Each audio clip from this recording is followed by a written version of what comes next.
കലിയുഗ ജ്യോതിഷൻ്റെ പ്രണാമം. അയ്യോ വാട്സപ്പ് നോക്കി നോക്കി എന്നെ കൊണ്ട് വയ്യേ. എത്ര പേരാണ് സാറിനെ കുറിച്ച് മെസ്സേജ് അയച്ചിരിക്കുന്നത്. എനിക്കാണെങ്കിൽ മെസ്സേജ് കണ്ട് വയ്യ. എത്ര മെസ്സേജുകളാണ് വന്നിരിക്കുന്നത്. കലിയുഗ ജ്യോതിഷൻ്റെ പ്രവചനം പൂർണ്ണമായിരിക്കുകയാണ്. കലിയുഗ ജ്യോതിഷൻ എന്തോ പറഞ്ഞോ അതാണ്. ശാസ്ത്രം, ലോകം, ജനങ്ങൾ എല്ലാം ഒരുപോലെ കാണുന്നത്. ഇത് കേട്ട് അസൂയാലുക്കളുടെ കണ്ണ് നിറയാണ്. കാര്യം എന്തെന്ന് വെച്ചാൽ കലിയുഗ ജ്യോതിഷനാദ്യം പറയും, ശാസ്ത്രം പിന്നീട് അത് ശരിവയ്ക്കും. കലിയുഗ ജ്യോതിഷനാദ്യം പറയാം, പിന്നെ ജനങ്ങളത് കാണും, ലോകം അത് കാണും. കലിയുഗ ജ്യോതിഷൻ പറഞ്ഞു. ഇന്നലെ ന്യൂസ് 18 ഒരു ഇത് വന്നിരുന്നു, വാർത്ത. അപ്പോൾ ന്യൂസ് 18 വാർത്തയ്ക്കകത്ത് അവരത് വ്യക്തമായിട്ട് പറഞ്ഞിട്ടുണ്ട്. അതായത് ഞാൻ നടത്തിയ പ്രവചനം ഡിസംബർ 28 കലിയുഗ ജ്യോതിഷം പറഞ്ഞു. എന്തോ പറഞ്ഞു? അത് ഞങ്ങളെ ചങ്കയൊക്കെ അറിയാം എന്തോ പറഞ്ഞു എന്ന്. എല്ലാ പേരും ആ വീഡിയോ കണ്ടിരിക്കുന്നു. അതിനകത്ത് കലിയുഗ ജ്യോതിഷം പറഞ്ഞു മുഖ്യമന്ത്രി സതീശനാണ് എന്നുള്ളത് പറഞ്ഞു. അത് തന്നെയാണ് ലോകം കണ്ടത്. പോരാത്തതുകൊണ്ട് കോൺഗ്രസ് അധികാരത്തിൽ വരുമെന്ന് പറഞ്ഞു, അത് വന്നു. അതുപോലെ അവരതിൻ്റെ ഒരു ഇത് ഇറക്കിയിട്ടുണ്ട്, പ്രൊമോ, ന്യൂസ് 18 ചാനൽ. അത് അവർ വ്യക്തമായിട്ട് കണ്ടതാണ്. ഇതൊരിക്കലും എഡിറ്റഡ് ഒന്നും അല്ല എന്ന് പറഞ്ഞുകൊണ്ട് അവരൊരു പ്രൊമോ സംപ്രേഷണം ചെയ്തിട്ടുണ്ട്. അതായത് അവർക്കറിയാം, അവരുടെ മുമ്പ് വെച്ച് എല്ലാ കാര്യങ്ങളും വിശദമായിട്ട് പറഞ്ഞതല്ലേ. അതാണ് അതിനകത്ത് വരുന്നത്. അപ്പോൾ ഇനിയിപ്പോൾ ഞാൻ ഇന്ന് നോക്കിയപ്പോഴത്തേക്ക് അന്ന് ഞാൻ അങ്ങനെ പറഞ്ഞു, ചെന്നിത്തലയ്ക്ക് വല്ല ആഭ്യന്തര വല്ലതും കൊടുത്ത് മാറ്റണം, സതീശനാണ് മുഖ്യമന്ത്രി ആവാനുള്ള ഇതുള്ളത്, മുഖ്യമന്ത്രി ആവാനുള്ള യോഗം. പിന്നെ രമേശ് ചെന്നിത്തലയെ സമാധാനപ്പെടുത്താൻ വേണ്ടി ആഭ്യന്തര വല്ലതും കൊടുക്കാം. പിന്നെ നമ്മുടെ KC വേണുഗോപാൽ കേന്ദ്രത്തിൻ്റെ നേതൃത്വം തന്നെയാണ് വേണ്ടി ഭരിക്കേണ്ടതെന്ന് പറഞ്ഞു. അതങ്ങനെ തന്നെയാണ്. ഇപ്പോൾ KC വേണുഗോപാലിനെ ഒരുപക്ഷെ AICCയുടെ പ്രസിഡൻ്റാക്കും. അപ്പോൾ അതുകൊണ്ട് അദ്ദേഹത്തിന് കേന്ദ്രത്തിലാണ് കൂടുതൽ ചാൻസ്. കേരളം സതീശനും മറ്റുള്ള ഇവിടുത്തെ നേതാക്കളൊക്കെ പ്രാദേശിക നേതാക്കൾ ഭരിക്കുന്നതായിരിക്കും നല്ലത്. അപ്പോൾ അതന്ന് പ്രവചനത്തിൽ കണ്ടു. നമ്മുടെ പ്രവചനം എന്ന് പറയുന്ന ഒരു കണക്കുകൂട്ടലാണ്. ഒരു ശാസ്ത്രത്തിന് പറയാൻ പറ്റിയ മുഖ്യമന്ത്രി 10 ദിവസം എടുത്തല്ലോ കോൺഗ്രസിൻ്റെ ഹൈക്കമാൻഡിന് പറയാൻ വേണ്ടി. കലിയുഗ ജ്യോതിഷം എപ്പം പറഞ്ഞതെന്നറിയാമോ? കലിയുഗ ജ്യോതിഷം എപ്പോഴാണ് പറഞ്ഞത്? 2025 ഡിസംബർ 28 കലിയുഗ ജ്യോതിഷൻ ന്യൂസ് 18 എന്നുള്ള ഒരു ഇൻ്റർനാഷണൽ ചാനലാണ്. അതായത് ലോകം മൊത്തം കാണുന്ന പ്രൈം ചാനലാണ്. അതിലൂടെയാണ് വിളിച്ച് പറഞ്ഞത്. 26 ലക്ഷം പേര് അത് വീക്ഷിച്ചു. കലിയുഗ ജ്യോതിഷൻ്റെ വീഡിയോ ലക്ഷക്കണക്കിന് ആൾക്കാരാണ് കാണുന്നത്. ഒരു പ്രാവശ്യം പണ്ട് MP ഇലക്ഷൻ നടന്നപ്പോൾ 32 ലക്ഷം പേരാണ് ന്യൂസ് 18 കണ്ടത്. അതിൻ്റെ ഭാഗമായിട്ട് ഇത്തവണ ഈ പ്രവചനം 22-23 ലക്ഷം പേര് കണ്ടിട്ടുണ്ട്. 2.3 മില്യൺ, മറ്റേ 3 മില്യൺ. അപ്പോൾ അതൊക്കെയാണ് നമ്മുടെ ന്യൂസ് 18 വ്യൂവേഴ്സ്. പിന്നെ പല യൂട്യൂബ് ചാനലിലും 5 ലക്ഷം 6 ലക്ഷമൊക്കെ ആദ്യമായിട്ട് അവരുടെ വീഡിയോ കണ്ടു. കലിയുഗ ജ്യോതിഷൻ്റെ ഇൻഫിനിറ്റി ചാനലും അങ്ങനെ വരുന്ന കുറേ ചാനലുകൾ എറണാകുളത്ത് കൊടുത്തത് അവിടെ എല്ലാം. കലിയുഗ ജ്യോതിഷൻ ഇത് ആദ്യമേ പറഞ്ഞതാണല്ലോ. അതാണ് കലിയുഗ ജ്യോതിഷം. അതാണ് ഞങ്ങളുടെ ചങ്ക് സാറ്. എല്ലാവരും പറയുന്നത് അങ്ങനെയാണ്. സാറെന്തോ പറയുന്നു അത് തന്നെയാണ് ലോകം കാണുന്നത്. ഇത് കേൾക്കുമ്പോൾ ശാസ്ത്രവാദിയൊക്കെ പൊള്ളയൊന്നും വേണ്ട. നീയൊക്കെ ഒരു കാര്യം ചെയ്താൽ മതി. കഴുത മറ്റേ കാമം കരഞ്ഞു തീർക്കുന്നത് പോലെ നീയൊക്കെ ഒരു കാര്യം ചെയ്യണം. കമൻസ് ബോക്സ്, എൻ്റെ കമൻസ് ബോക്സിൽ നിന്നെ ഘടിപ്പിക്കില്ല. അതിന് നിൻ്റെയൊക്കെ ഇത് വേണ്ട. കണ്ടനും അടവടനും ചെമ്മാനും ഒക്കെ അവിടെ വന്ന് കിടന്ന് ഒന്നും അറിയാതെ എഴുതി വിടണ്ട. അറിവുള്ളവരവിടെ എഴുതിയ എല്ലാവരും എന്ത് വേണമെങ്കിലും റോട്ടിൽ കിടക്കണവന് എഴുതാമെന്നുള്ള ഒരു രീതിയാണല്ലോ. അതിൻ്റെ ഒന്നും ആവശ്യമില്ല. നമുക്കങ്ങനെ ഓരോരുത്തന്മാർ അറിവില്ലാത്തവന്മാർ എന്തെങ്കിലുമൊക്കെ എഴുതി വെച്ച് അങ്ങനെ യൂട്യൂബിൽ നിന്ന് കാശ് കിട്ടാൻ ആഗ്രഹിക്കുന്നവനല്ല ഞാൻ. അറിവുള്ളവ എഴുതിയാൽ മതി. അതുകൊണ്ട് എൻ്റെ കമൻസ് ബോക്സിലൊന്നും വന്ന് എഴുതൂല്ല. നേരിട്ട് വിളിച്ച് നിനക്കൊക്കെ എൻ്റെ അടുത്ത് ചോദിക്കാം, പറയാം, സംസാരിക്കാം. അത് നമുക്ക് വിഷയമില്ല. അപ്പം നമുക്ക് സംസാരിക്കാം. അല്ല ഒളിഞ്ഞു വന്ന് ആരും കാണാതെ എന്തെങ്കിലുമൊക്കെ എഴുതി വെച്ച് മനോരോഗികൾ, അതൊന്നും ഇവിടെ നടക്കില്ല. നല്ല ആൾക്കാർ ഒരുപാട് പേരുണ്ട്, മനോരോഗികളും ഒരുപാട് പേരുണ്ട്. അപ്പോൾ അതൊന്നും ഇവിടെ കലിയ യോശൻ്റെ അടുത്ത് കിടക്കണ്ട. കലിയ യോശൻ അതൊക്കെ കുറേ കണ്ടത് തന്നെയാണ്. അല്ല എന്താ പണ്ട് പറയും പോലെ കൊല്ലക്കുടിയിലെ മുയലിനെ ഉടുക്കൂട്ടിയൊന്നും പേടിപ്പിക്കേണ്ട. അത് വേറെ കേസ്, ഇത് വേറെ ജനസ്. അപ്പോൾ അത് വിട്. അപ്പോൾ അതുകൊണ്ട് ശാസ്ത്രവാദികൾക്കും നിരീശ്വരവാദികൾക്കും കലിയ ജ്യോത്സ്യനെതിരെ എന്തെങ്കിലും കിട്ടിയ ഉത്സവം നടത്താൻ വേണ്ടി ഇരിക്കും. ഇപ്പോൾ അവന്മാരൊക്കെ പൂച്ചയെ പോലെ പമ്മിയിരിക്കുകയാണ്. അതാണ് ഇതിനകത്ത് വരുന്ന കാര്യം. ഇപ്പോൾ കലിയ ജ്യോത്സ്യൻ അത് വ്യക്തമായിട്ട് മനസ്സിലാക്കിക്കൊണ്ട് തന്നെയാണ് പ്രവചനങ്ങൾ നടത്തുന്നത്. പിന്നെ 90% പ്രവചനങ്ങൾ എന്നെക്കൊണ്ട് ചെയ്യാൻ പറ്റുള്ളൂ പറഞ്ഞാലും ശാസ്ത്രീയവാദികളും നിരീശ്വരവാദികളും കൂടെ പറയണത് നിങ്ങളെ കൊണ്ട് 100% പറ്റും, നിങ്ങളെത്ര കഴിവുള്ള മനുഷ്യനാണ്, ഞങ്ങൾ സമ്മതിച്ച് തരൂല്ല, നിങ്ങളെ കൊണ്ട് 100% പറ്റും എന്നാണ് അവന്മാർ പറയണത്.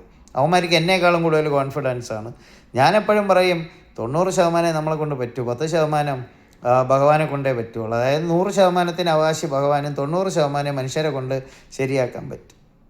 അപ്പോൾ നമ്മളെ ചങ്കുകളൊക്കെ തുള്ളിച്ചാടുകയാണ്. ചങ്കുകളൊക്കെ വീഡിയോ ഷെയർ ചെയ്ത് വിടുകയാണ്, ഹൈപ്പ് ചെയ്ത് പോവുകയാണ്, പറ പോവുകയാണ്. ചങ്കൊക്കെ കിട്ടിയൊരവസരമാണ്, അവരങ്ങോട്ട് ഷെയറിങ് ചെയ്ത് വിടും. എന്തായാലും ഞാൻ ദുബായിലാണ്, ഫോൺ കോളുകളൊക്കെ എടുക്കാൻ റോമിങ്ങിലാണ്. പിന്നെ ദുബായ് നമ്പറിൽ വിളിച്ചാലേ കിട്ടുള്ളൂ. അപ്പോൾ പിന്നെ മെയിനായിട്ട് എന്തായാലും ആര് ഭരിച്ചാലും നാട്ടിൽ നല്ല ഭരിക്കട്ടെ, എല്ലാവരും നമുക്ക് തുല്യർ തന്നെ. അതുകൊണ്ട് ആര് ഭരിച്ചാലും നല്ലവർ ഭരിക്കണം, സ്ട്രോങ് ആയിട്ടുള്ള ഭരണാധികാരികളാണ് നമുക്ക് വേണ്ടത്. അപ്പോൾ അത് വിഷയമില്ല, നല്ല രീതിയിൽ തന്നെ ഭരണങ്ങൾ നടക്കട്ടെ. ജനങ്ങൾക്ക് എപ്പോഴും നല്ലത് വരണം. ജനങ്ങളെ മറന്നുകൊണ്ട് ഒരുത്തം ആര് ഭരിച്ചാലും ഈ രാജ്യത്ത് അവർ വിജയിക്കില്ല. അത് അങ്ങനെയാണ്. ജനങ്ങളെ മനസ്സിലാക്കിക്കൊണ്ട് ഭരിക്കാവും. എല്ലാ ജനങ്ങളെയും സംതൃപ്തിപ്പെടുത്തിക്കൊണ്ടൊന്നും ഭരിക്കാൻ പറ്റില്ല. ഇപ്പോൾ എല്ലാവരെയും സംതൃപ്തിപ്പെടുത്തിക്കൊണ്ട് എനിക്ക് പ്രവചനം നടത്താനും പറ്റില്ല. അങ്ങനെയൊന്നുമില്ല. കുറേ പേര് മെജോറിറ്റി അത് നമ്മളെ ഇഷ്ടപ്പെട്ടാൽ മതി. ഞാൻ എപ്പോഴും പറയും, നീയൊക്കെ എഴുതുന്ന കമൻസ് 100 ഉണ്ട്, 100 നീയൊക്കെ നെഗറ്റീവ് കൂട്ടം ചേർന്ന് എഴുതിയാലും അതിൻ്റെ അകത്ത് 500 ലൈക്ക്. അപ്പോൾ 100ൻ്റെ 5 ഇരട്ടി. മനസ്സിലായില്ല? അപ്പോൾ കമൻസിനേക്കാളും കൂടുതൽ ലൈക്കാണ് പറഞ്ഞത്. അപ്പോൾ എന്നെ ഇഷ്ടപ്പെടുന്നവരാണ് അതിനകത്ത് വരുന്നത്. അതുകൊണ്ട് നീയൊക്കെ വീണ്ടും ചളിച്ചവിടെ ഇരിക്കണം. അതൊക്കെ പോട്ട്, ഞാൻ എൻ്റെ ഇടയ്ക്ക് ഇങ്ങനെ പറഞ്ഞു എന്നേ ഉള്ളൂ. അപ്പോൾ എനിക്ക് തിരിച്ച് മറുപടി എഴുതണത് എനിക്ക് തന്നെ എഴുതാനും അറിയാം. അതുകൊണ്ട് അതിനകത്ത് വിഷയവും ഇല്ല. പിന്നെ എൻ്റെ ചങ്കുകൾ കയറി എഴുതും, ഞാൻ പറയും നിങ്ങളൊന്നും മറുപടി കൊടുക്കണ്ട, അതെല്ലാം ഞാൻ തന്നെ കൊടുത്തോളാം, എനിക്ക് തന്നെ അതിനുള്ള കഴിവുണ്ട്. അപ്പോൾ അത് മാന്യമാണെങ്കിൽ മാന്യമായ രീതിയിൽ, നിനക്കൊക്കെ അറിയാമെന്നുള്ള ഭാഷയിലാണെങ്കിൽ അതേ രീതിയിൽ തന്നെ തിരിച്ച് കമൻസ് എഴുതും. ഇത് മഹാദേവനാണ്, സംഹാരമൂർത്തിയാണ് മഹാദേവൻ, ദേവന്മാരിൽ ദേവനാണ് മഹാദേവൻ. അപ്പോൾ അതുകൊണ്ട് തീക്കട്ടയിൽ ഇറമ്പരിക്കുകയൊന്നും വേണ്ട, അത് അവിടെ നിന്നാൽ മതി, കേട്ടല്ലേ? അതവിടെ നിൽക്കട്ടെ. ഇപ്പോൾ നിരീശ്വരവാദികൾക്കും ശാസ്ത്രവാദികൾക്കും വലിയൊരു അടിയാണ്. എല്ലാം വേണം. എനിക്ക് ശാസ്ത്രം ഇഷ്ടമാണ്, ശാസ്ത്രം ശരി. 4 പ്രാവശ്യം ചന്ദ്രയാൻ അയച്ചിട്ട് പരാജയപ്പെടുന്നില്ലേ, 5ാമതല്ലേ ഇവിടെ നയിക്കണം. ഏത് ഡോക്ടറിന് പറയാൻ പറ്റും? ഞാൻ പറഞ്ഞ പോലെ ഉമാ തോമസിൻ്റെ ഒരു വീഴ്ചയിൽ അന്ന് 2 മണിക്കൂർ കഴിഞ്ഞ് അവൻ്റെ ഒരു സ്വന്തക്കാർ എന്നെ വിളിച്ചപ്പം, സാറേ ഇവർക്ക് എന്തെങ്കിലും പറ്റുമോ, ജീവൻ ആപത്തുണ്ടോ? ഇല്ല, ധൈര്യമായിട്ടിരിക്കൂ. അവർ പറഞ്ഞത് മെഡിക്കൽ സയൻസുകാർ 2 ദിവസം കഴിഞ്ഞ് പറയാമെന്നാണ് പറഞ്ഞതെന്ന്. അപ്പോൾ അതാണ്. അപ്പോൾ അതുകൊണ്ട് അത് വിടണം. എല്ലാവർക്കും എല്ലാം ചെയ്യാൻ പറ്റും. ആനയ്ക്ക് ചെയ്യാൻ പറ്റുന്ന എറമ്പിന് ചെയ്യാൻ പറ്റില്ല, എറമ്പിന് ചെയ്യാൻ പറ്റുന്ന ആനയ്ക്ക് ചെയ്യാൻ പറ്റില്ല. ആരെയും കുറച്ചൊന്നും കാണണ്ട. പിന്നെ ചിലവന്മാരങ്ങ് തർക്കശാസ്ത്രത്തിൽ വന്നു കഴിഞ്ഞാൽ അവൻ പിടിച്ച മുയലിന് 3 കൊമ്പെന്നുള്ള രീതിയിലാണ് നിൽക്കുന്നത്. പിന്നെ ഇവിടെ ശാസ്ത്രം മാത്രം മതി, വേറെ ഒന്നും ഇവിടെ വേണ്ട. അതിനോടൊക്കെ ഞാൻ എതിരെ തന്നെ. അതിനൊക്കെ കലിയ ജ്യോതിഷ എതിരെ തന്നെയാണ്. കലിയ ജ്യോതിഷ ലോകത്ത് ഒരുത്തനേ ഉള്ളൂ, ജ്യോതിഷന്മാർ ഒരുപാട് പേരുണ്ട്. അപ്പോൾ അതുകൊണ്ട് അതാണ് അതിൻ്റെ കാരണം. അപ്പോൾ കലിയ ജ്യോതിഷ ഈ ഇടയ്ക്ക് പറയണതെല്ലാം കറക്റ്റായിരിക്കണം. അതൊക്കെയാണ് ശാസ്ത്രം. അങ്ങനെയല്ലേ ചെയ്യണത്. 4 റോക്കറ്റ് അയച്ചിട്ട് 5ാമത്തല്ലേ വിജയിക്കണം. പിന്നെ ജ്യോതിഷന്മാർക്കും അങ്ങനെ ചെയ്യാം. അപ്പോൾ അതുകൊണ്ട് നമ്മളും അപ്ഗ്രേഡ് ചെയ്ത് കാര്യങ്ങൾ മനസ്സിലാക്കി ഓപ്പറേറ്റ്. മനസ്സിലായില്ലേ? അപ്പോൾ എവിടെയെങ്കിലും ഒരെണ്ണം കിട്ടിയാൽ 5 എണ്ണം ശരി, ഏതെങ്കിലും ഒന്ന് മിസ്സിങ് വന്നാൽ അതും എടുത്ത് പൊക്കി പിടിച്ചുകൊണ്ട് വരും. അതൊക്കെ അങ്ങ് കയ്യിൽ വെച്ചാൽ മതി. അതൊക്കെ എല്ലാവർക്കും അറിയാം. മനസ്സിലായ? എന്താ പറയും പോലെ ഈ ഒരു കൈ ഇല്ലാത്തവനാണ് അരക്കൈ ഇല്ലാത്തവനെ കുറ്റം പറയണം. അതൊക്കെ അവിടെ നിൽക്കട്ടെ. എൻ്റെ അടുത്തൊക്കെ സംസാരിച്ച് പോയാൽ കുറേ പറയേണ്ടി വരും. എൻ്റെ ചങ്കൾ പറയും, ഇവനൊക്കെ ആര് സാറേ വഹിക്കണം, ഇവനൊക്കെ ആര് സാറേ ഇതൊക്കെ പറയണം. അതൊക്കെ പറയണം, പറയേണ്ട സമയത്ത് പറയണം. എന്നാലേ ഇവനൊക്കെ മനസ്സിലാവുള്ളൂ. ഇവനൊക്കെ വിചാരിക്കും, ഞങ്ങളാണ് അങ്ങ് ഇത് തെളിവുള്ളത് മാത്രം ഈ ലോകത്ത് മതി, അല്ലാത്തതൊന്നും വേണ്ടെന്ന്. അങ്ങനെയെങ്കിൽ ഇവനൊക്കെ ജീവിക്കാൻ പറ്റും. തെളിവില്ലാത്ത കാര്യങ്ങൾ ഈ ലോകത്ത് വേണ്ട. തെളിയിക്കുന്നതും അതൊക്കെ മതി എന്ന് പറയുന്നത്. അതുകൊണ്ട് അത് വിട്. അതുകൊണ്ട് യവന്മാരിപ്പോൾ പൊള്ളിയിരിക്കുകയാണ്. യവന്മാർക്കിപ്പോൾ ഒന്നും കിട്ടണില്ല. ഓക്കെ, ശരി, അതവിടെ ഇരിക്കട്ടെ. പിന്നെ ചങ്കുകളെല്ലാം തുള്ളിച്ചാടുകയാണ്.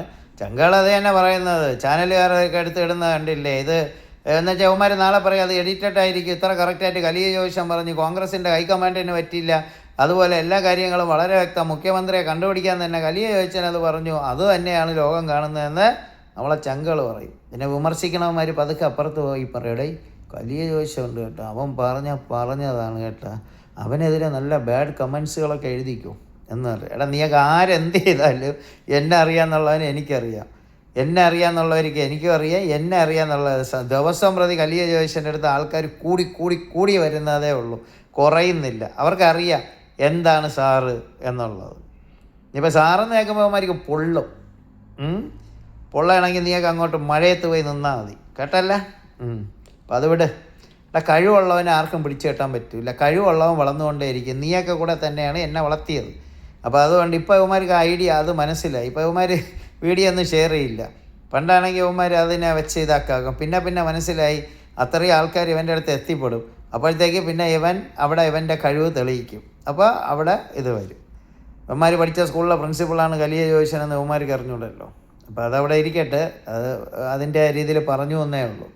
ഈ ശാസ്ത്രത്തെ താറടിക്കുമ്പോഴാണ് കലിയ ജോയിച്ചൻ ഉണ്ടാവുന്നത്. ജ്യോതിഷത്തെ താറടിക്കാൻ വരുമ്പോൾ അവിടെ കലിയ ജോയിച്ചൻ ഉദയം കൊണ്ട്. അതവിടെ ഇരിക്കട്ടെ.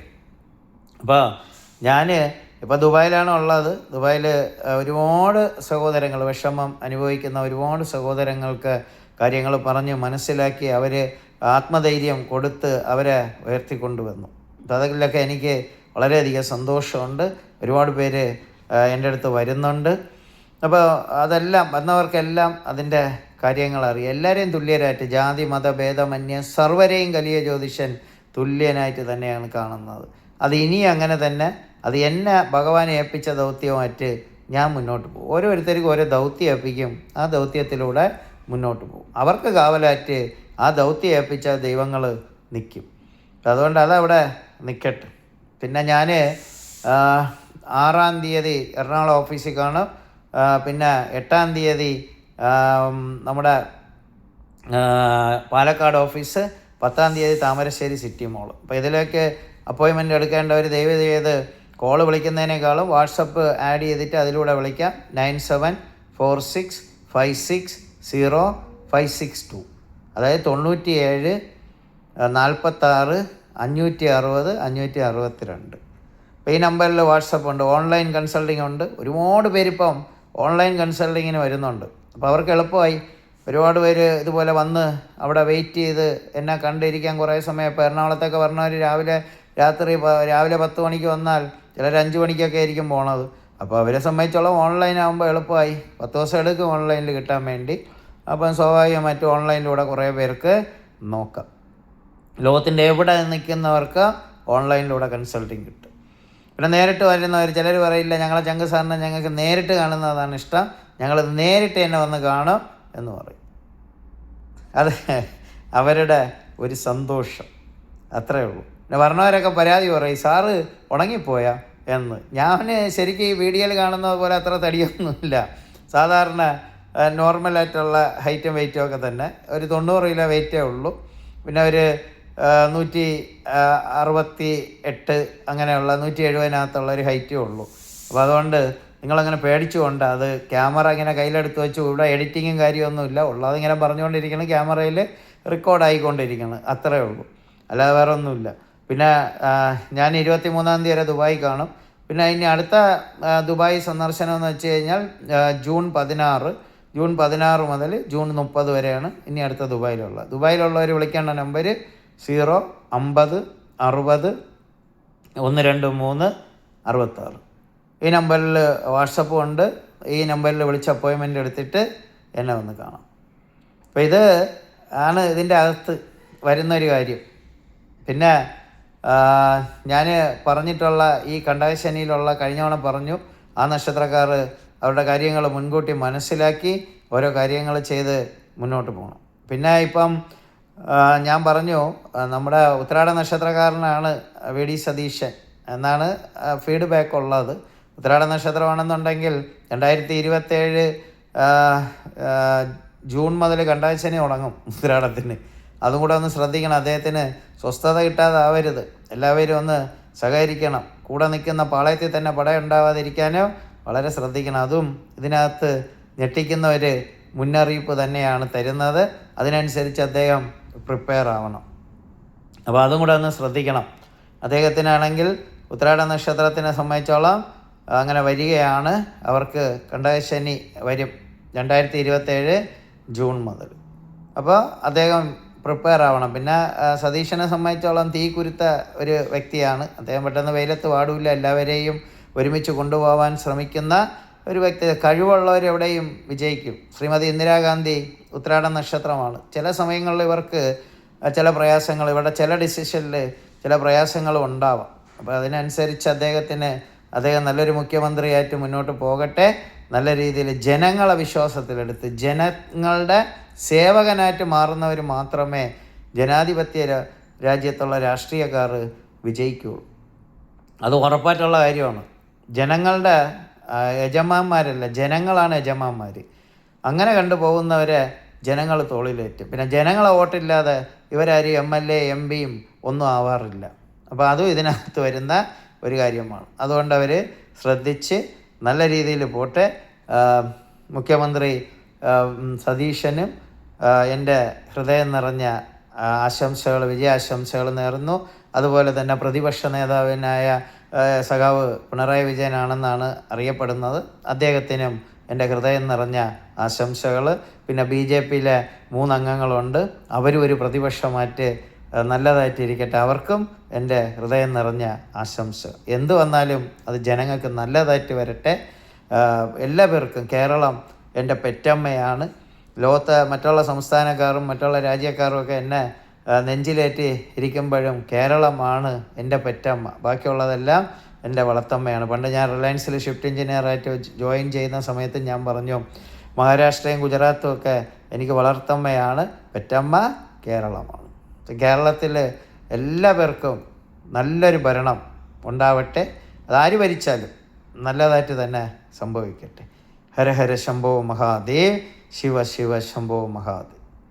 മദീശശക്തി രക്ഷസ്വഹ. സുബ്ഹാനല്ല, അൽഹംദുലില്ല, അല്ലാഹു അക്ബർ. പിതാവിൻ്റെയും പുത്രൻ്റെയും പരിശുദ്ധാത്മാവിൻ്റെയും നാമത്തിൽ ആമേൻ. ബ്രഹ്മ വിഷ്ണു മഹേശ്വരർ ആദിപരാശക്തിയായ നമഃ. ലോഹ സമസ്ത സുഖിനോ ഭവന്തു. ലോകത്തിലെ സകല ജീവജാലങ്ങളും സുഖത്തോടെയും സന്തോഷത്തോടെയും സൗഭാഗ്യത്തോടെയും ജീവിക്കട്ടെ എൻ്റെ പൊന്നിൻ മഹാദേവ.